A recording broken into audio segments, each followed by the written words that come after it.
legit top 10 American-born players. Most of them guys, not most of them, let me take it back. A good portion of those guys were not blue chip players. They were not highly recruited. They were not can't miss prospects. Like you looking at the Steph Currys, the Kawhi Leonards, the shoot, even if you throw Paul George in there, like a lot of those guys, nobody was checking for them dudes that from high school like that. Some of them weren't even on McDonald's All-American team.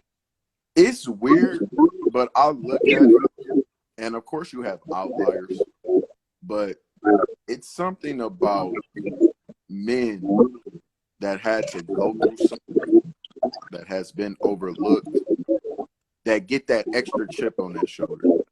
You know, for Mike, it was, you know, being cut in 10th grade, even though he averaged 30 points as a sophomore. You know, throw that part out. It was the Dean Smith not letting him cook like he wanted to at North Carolina. You know, you look at Steph, you're not good enough for Duke. Even looking at... You can't even walk on at your daddy's school. I mean, you can walk on at your daddy's school. Like, that's what we get. Thank you. So, and even not to tie it in, but I was just having this conversation with people.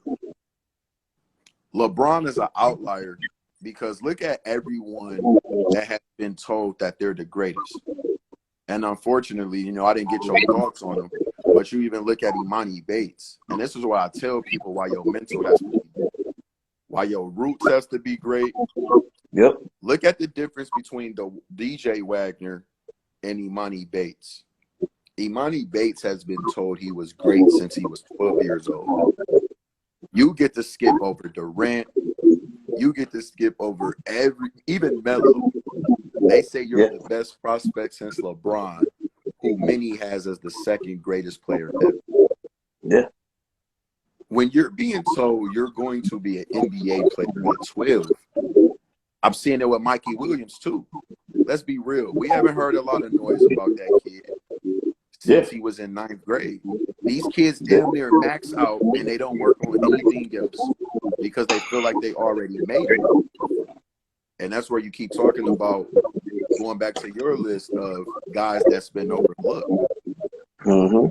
I think Brandon Ingram, before he became the second best player in his class, he was unranked going into like his junior year of high school. He wasn't just one of these anointed kids like a Thon Maker. You get a nice mixtape, but people didn't realize he was averaging 8 points for his AAU team. Yeah, that stuff be crazy, man. I think I don't know how we've allowed short clips to control our life. That's political, history, sports, everything. You can't teach me nothing on TikTok.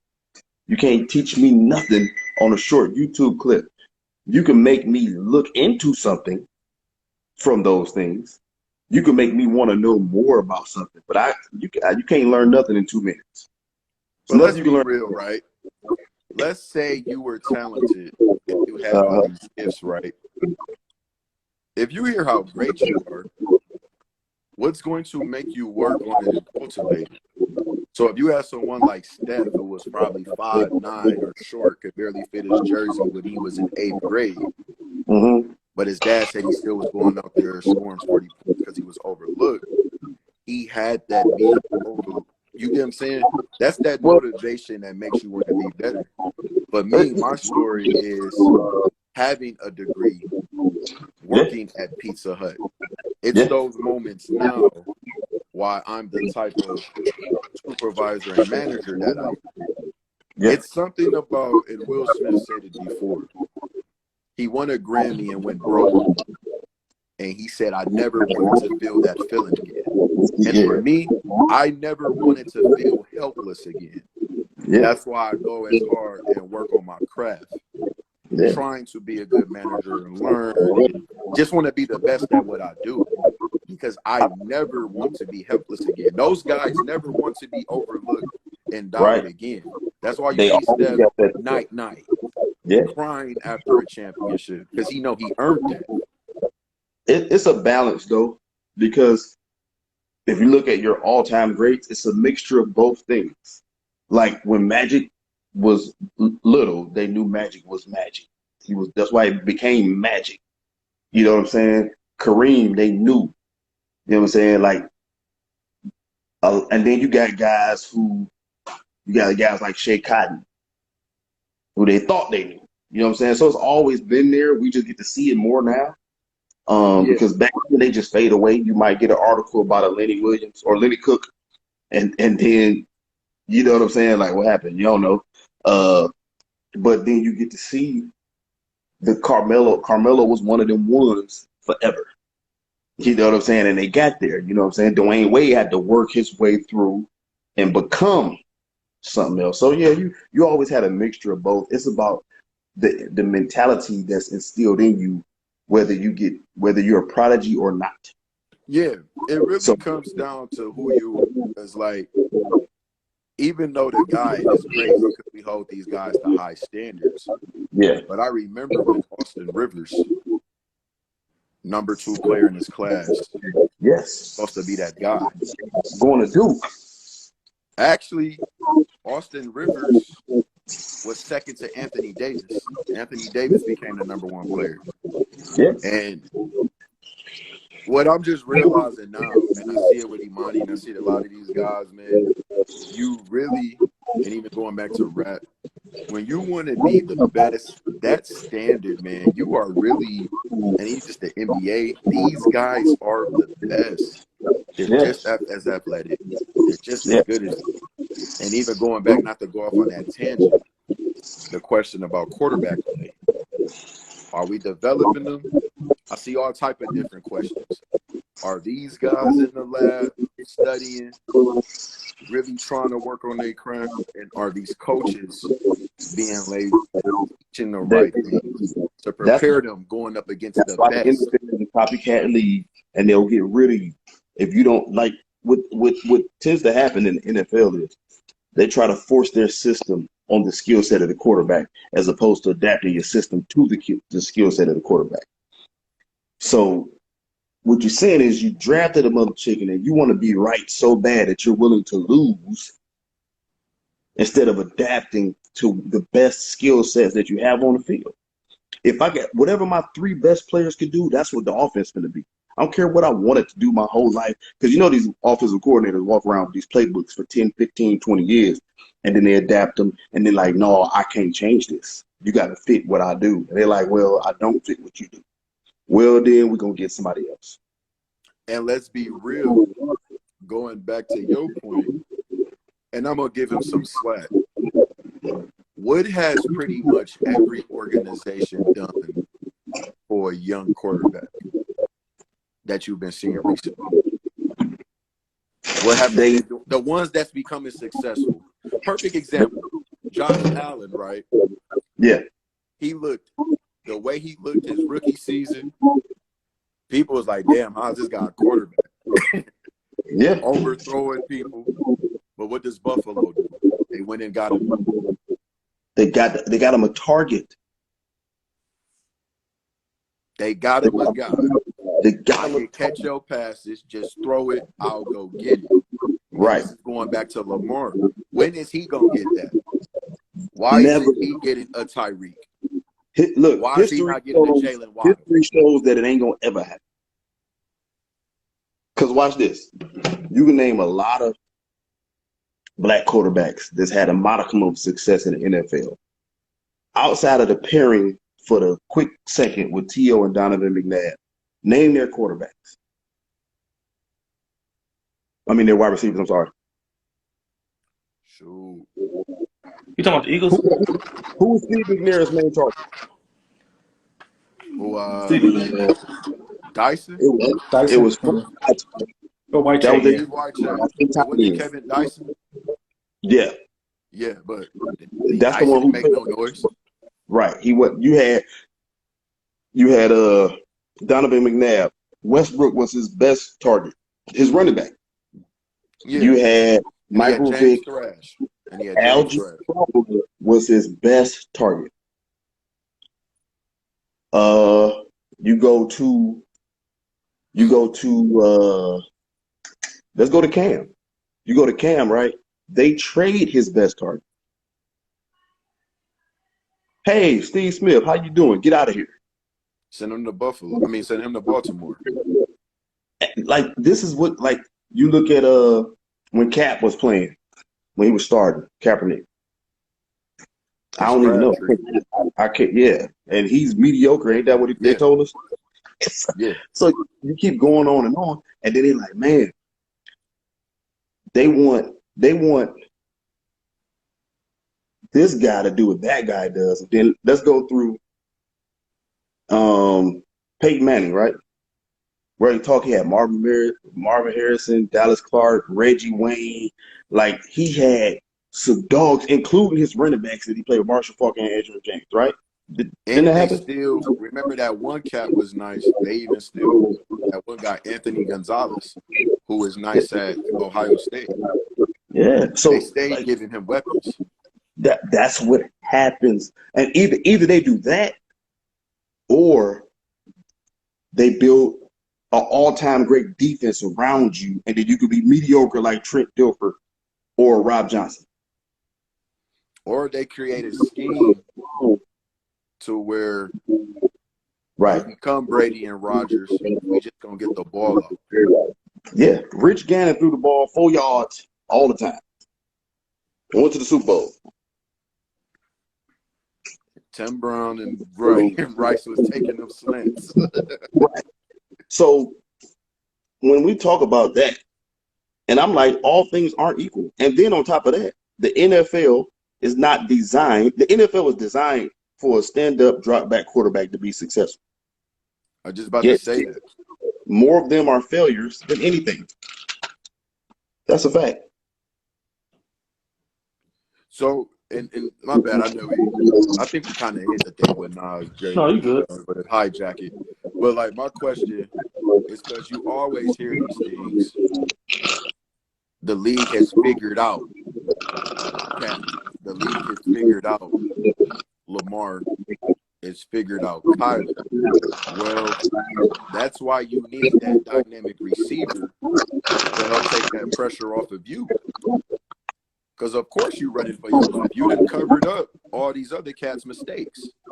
But dig this, cuz they didn't figure out those guys. They figured out the offensive coordinator.